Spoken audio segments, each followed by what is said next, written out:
Hello दोस्तों, कैसे हैं आप लोग। उम्मीद करता हूँ अच्छे ही होंगे। मैं आपका दोस्त एक बार फिर से हाजिर हूँ आपके लिए एक नई कहानी लेकर। मूवी की शुरुआत में हमें एक शख्स को दिखाया जाता है जो नमाज़ पढ़ रहा होता है। नमाज़ पढ़ने के तुरंत बाद ही वो फायरिंग करना शुरू कर देता है। तब हमें पता चलता है कि वो टेररिस्ट ग्रुप मुजाहिदीन का शख्स है, क्योंकि ये लोग हमेशा बमबारी करने से पहले नमाज़ पढ़ते हैं। ये कहानी यूएस के कांग्रेसमैन चार्ली विल्सन की सच्ची कहानी है। चार्ली की कहानी को काफ़ी मजाकिया अंदाज में दिखाया गया है, जिससे ये कहानी काफ़ी मज़ेदार हो जाती है। ये समय चल रहा होता है 1980 का। चार्ली हालांकि एक पॉलिटिशियन है, लेकिन वो कोई ऐसा वैसा पॉलिटिशियन नहीं है। वो अपनी ज़िंदगी में पॉलिटिक्स से ज़्यादा अपनी पार्टियों को महत्व देता है। पॉलिटिक्स तो होती रहेगी, लेकिन ज़िंदगी में पार्टी होती रहनी चाहिए। दोस्तों, कहानी में आगे बढ़ने से पहले अगर आप हमारे चैनल पर नए हैं तो प्लीज़ हमारे चैनल को सब्सक्राइब कर लें। एक पार्टी है कांग्रेस पार्टी, जिसे चलाने का जुम्मा चार्ली विल्सन का है, और दूसरी पार्टी है ये पार्टी, जिसमें शराब, लड़कियां, ये सब होता है। चार्ली को ये पार्टी करना ज़्यादा पसंद होता है। इसी फिलॉसफी को फॉलो करने वाले इंडिया में भी कई सारे पॉलिटिशियन हैं। आगे चार्ली हमें पार्टी के दौरान अपने ऑफिस में ही एक लड़की के साथ सेक्स करते हुए दिखता है। उसे दोस्तों के साथ और लड़कियों के साथ स्विमिंग पूल में नहाना पसंद है। उसकी लाइफ बड़े मज़े में कट रही होती है, पर एक दिन गड़बड़ हो जाती है। चार्ली पर इल्ज़ाम लग जाता है कि वो कोकीन का इस्तेमाल करता है, और इसकी जांच कर रहा होता है रूडी। जांच पूरी तो हुई, लेकिन रूडी ने अपनी आखिरी रिपोर्ट में चार्ली के ऊपर कोई भी इल्ज़ाम नहीं लगाए थे। चार्ली की आजकल गर्लफ्रेंड है जुआन। जुआन बहुत ही खूबसूरत है। पहले जुआन चार्ली की दोस्त हुआ करती है, बाद में उन दोनों में प्यार हुआ और अब दोनों लिव इन रिलेशनशिप में रहते हैं। चार्ली आज जुआन से संभोग करने की इच्छा जाहिर करता है। जुआन उससे कहती है उसे अफगान के लोगों की तरफ थोड़ा ध्यान देना चाहिए, तो चार्ली इस पर कहता है कि वो भला अफगान के लोगों के लिए क्या कर सकता है। उसे तो सेक्स करने के अलावा और पार्टी करने के अलावा कुछ भी नहीं आता। लेकिन जुआन उसे मना लेती है पाकिस्तान के प्रेसिडेंट से मिलने के लिए। दरअसल आजकल सोवियत और अफगान की लड़ाई चल रही होती है। अफगान की तरफ से मुजाहिदीन ग्रुप सोवियत संघ से लड़ रहा होता है। इतिहास में यह लड़ाई गोरिल्ला वार के नाम से जानी जाती है। इस युद्ध में अमेरिका का काम है कि वो पाकिस्तान के जरिए मुजाहिदीन ग्रुप को सपोर्ट करे, ताकि सोवियत संघ युद्ध में हार जाए। अब चार्ली की मुलाकात पाक प्रेसिडेंट जियाउल हक से होती है।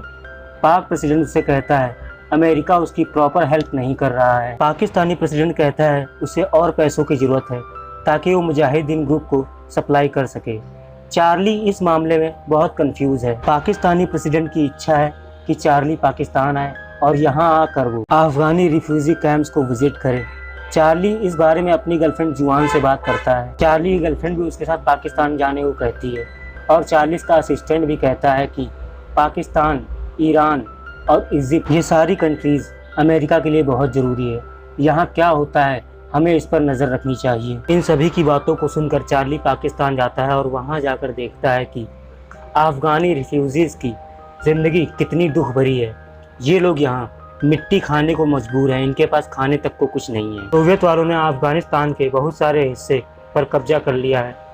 इन सब की हालत देखकर चार्ली बहुत दुखी हो जाता है। चार्ली वापस अमेरिका आकर अब मुजाहिदीन की हेल्प करना चाहता है, इसलिए अब मुजाहिदीन की फंडिंग बढ़ा दी गई है। इसके साथ ही अब चार्ली की दोस्ती हुई है CIA के ऑपरेटिव गट्स एवोको से, और इसके बाद चार्ली अफगानी ग्रुप से मिलता है। ये सभी मिलकर रणनीति बनाते हैं कि किस तरह सोवियत के हमलों का सामना किया जाए। इस रणनीति के तहत सोवियत के हेलीकॉप्टर Mi-24 को एक एक करके मार गिराया जाता है, और इन्हें अमेरिका की तरफ से गोरिल्लाज और बड़े बड़े मिसाइल लॉन्चर दिए जाते हैं। दोनों तरफ से बहुत ही घमासान युद्ध होता है।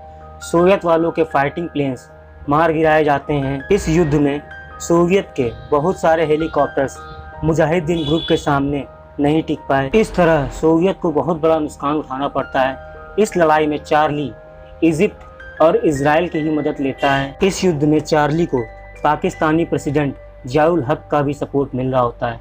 इस तरह सोवियत को हर तरफ से हार का सामना करना पड़ता है। इस तरह अमेरिका बिना लड़े ही इस युद्ध में जीत गया, और US की ये पॉलिसी आज भी गोरिल्ला वार के नाम से जानी जाती है। इस पॉलिसी से अमेरिका न सिर्फ पाकिस्तान और मुजाहिदीन से, बल्कि एशियन की कई कंट्री से मदद ले पाया। इस वॉर के बाद गस चार्ली से कहता है कि इन्हें अफगानिस्तानी लोगों की मदद करनी चाहिए, अफगानी बच्चों को शिक्षा देनी चाहिए, नहीं तो वही बड़े होकर टेररिस्ट बन जाएंगे। वो आगे कहता है कि पाकिस्तान और अफगान में तालिबान एक्टिव है, तालिबानी बच्चों को अपने प्रभाव में लेकर उन्हें आतंकवादी बना सकते हैं। चार्ली इसके लिए फंड इकट्ठा करना चाहता है, लेकिन यूएस की गवर्नमेंट की तरफ से उसे कोई मदद नहीं मिलती है। और मूवी के आखिर में हमें दिखाया जाता है कि चार्ली ने जिस पॉलिसी को अपनाया और सोवियत को हराया, उसके लिए उसे सम्मान दिया जाता है, लेकिन उसके दूसरे सलाहकारों को सम्मानित नहीं किया जाता है।